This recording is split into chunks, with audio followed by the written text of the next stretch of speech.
សុស្ដីបងប្អូនទាំងអស់គ្នាបាទម៉ាស៊ីនបូមទឹករបស់យើងគឺតម្លៃហោយ3គ្រឿងបាទខ្ជុបមែនតើបងប្អូនណាយើងមើលទៅគួរឲ្យស្រឡាញ់ពេញចិត្តតែម្ដងបាទស្អាតភ្លឹងតែម្ដងបាទម៉ាស៊ីនបូមទឹកនេះគឺថ្ងៃមុនគឺយើងដោះម៉ូទ័រចេញបាទដោះម៉ូទ័រចេញយើងចាប់ភ្ជាប់ជាមួយនឹងម៉ាស៊ីនវិញពួកភ្ញៀវគាត់អត់មានភ្លើងប្រើបាទហើយគាត់ក៏អត់ចង់តម្លៃសូឡាដែរដោយសារសូឡាតម្លៃអស់លុយច្រើនអញ្ចឹងណាបាទអញ្ចឹងបងប្អូនអាចមានជំរើសបានច្រើនបើសិនជាបងប្អូនអត់មានលទ្ធភាពប្រើសូឡាទេគឺបងប្អូនអាចរៀបម៉ាស៊ីនក៏ប្រើបានដូចគ្នាហើយបើសិនជាបងប្អូនមានភ្លើងរត់បងប្អូនអាចប្រើភ្លើងរត់បានដូចគ្នាបាទអញ្ចឹងជំរើសយើងមានដល់ទៅ3បាទយើងប្រើម៉ាស៊ីនក៏បានយើងប្រើភ្លើងរត់ជាមួយនឹងម៉ូទ័រក៏បានយើងប្រើជាមួយនឹងសូឡាបូមទឹកក៏បានដែរខាងយើងខ្ញុំគឺចេះទាំង3បាទចេះទាំង3លក្ខខណ្ឌហ្នឹងបងប្អូនចង់រៀបមិនក៏បានដែរណាបងប្អូនបាទហើយម៉ាស៊ីនបូមទឹកនេះគឺខ្នាតរបស់វាមិនតូចប្រហែលដែរទេបងប្អូនណាបាទសាយោរបស់វាគឺលេខ160មីលីម៉ែត្រ160មីលីម៉ែត្រវាអាចផ្ដល់ទឹកក្នុងចន្លោះ200ទៅ250ម៉ែត្រគីបនៅក្នុង1ម៉ោងបាទហើយចំពោះប្រេងវិញគឺវាស៊ីតិចបាទដោយសារក្បាលបូមមកជប៉ុនគឺវាហត់ធូរអញ្ចឹងវាស៊ីប្រេងតិចបងប្អូនណាស៊ីប្រេងតិចមែនតើក្នុង1ម៉ោងស៊ីប្រេងហើយជាអត់ដល់1លីត្របូទេបាទហើយជា1លីត្រអីហ្នឹងប៉ុន្តែបើសិនជាបងប្អូនត្រូវការបូមទឹកដាក់ស្រែក្នុងរយៈពេលតែ2ម៉ោងជាង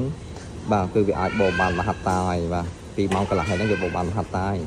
អញ្ចឹងគឺបងប្អូនយកទៅបូមទឹកដាក់ស្រែគឺចំណេញមែនតើបាទហើយបងប្អូនបូមទឹកដាក់ស្រះត្រីហ្នឹងក៏ត្រឹមត្រូវដែរបាទបូមទឹកដាក់ស្រះត្រីហ្នឹងក៏លឿនដែរស្រះត្រីបងប្អូនធំៗអីបងអាចទិញទៅបាទ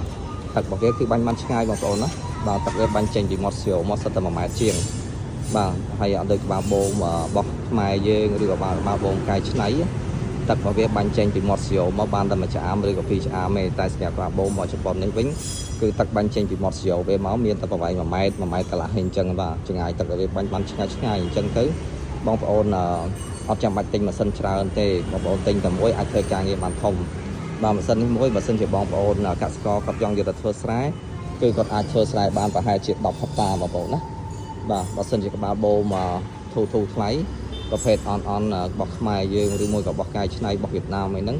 បងប្អូនអាចប្រើម៉ាស៊ីន3គ្រឿងអីបានធ្វើបាន10ហិកតាតែសម្រាប់ម៉ាស៊ីននេះមួយធ្វើដីស្រែ10ហិកតាឬក៏10ហិកតាជាងវាអាចធ្វើបានបងប្អូនណាអញ្ចឹងបងប្អូនអត់ចាំបាច់ទិញម៉ាស៊ីនច្រើនទេបងប្អូនអាចទិញតែមួយទេទៅគឺអាចធ្វើបានច្រើនបាទហើយម៉ាស៊ីនទាំង3នេះគឺភ្ញៀវកំងបាទកំងទាំង3គ្រឿងបាទហើយទៅតាមទំហំការងារដែលគាត់ទិញបាទព្រោះអីស្រះត្រីរបស់គាត់ច្រើនអញ្ចឹងគាត់ទិញច្រើនបាទអញ្ចឹងសូមបងប្អូនទាំងអស់គ្នាជួយធ្វើការ like ធ្វើការ follow បាទ share page អ្នកមួយផងឬមួយក៏ save លេខទូរស័ព្ទនៅលើវីដេអូនេះទុកផងដើម្បីឲ្យបងប្អូនងាយស្រួលតំណទិញនៅថ្ងៃក្រោយបាទព្រោះនៅពេលដែលបងប្អូនត្រូវការទិញគឺបងប្អូនត្រូវការលេខទូរស័ព្ទមកខំទេអត់ដឹងថាទៅទិញពីណា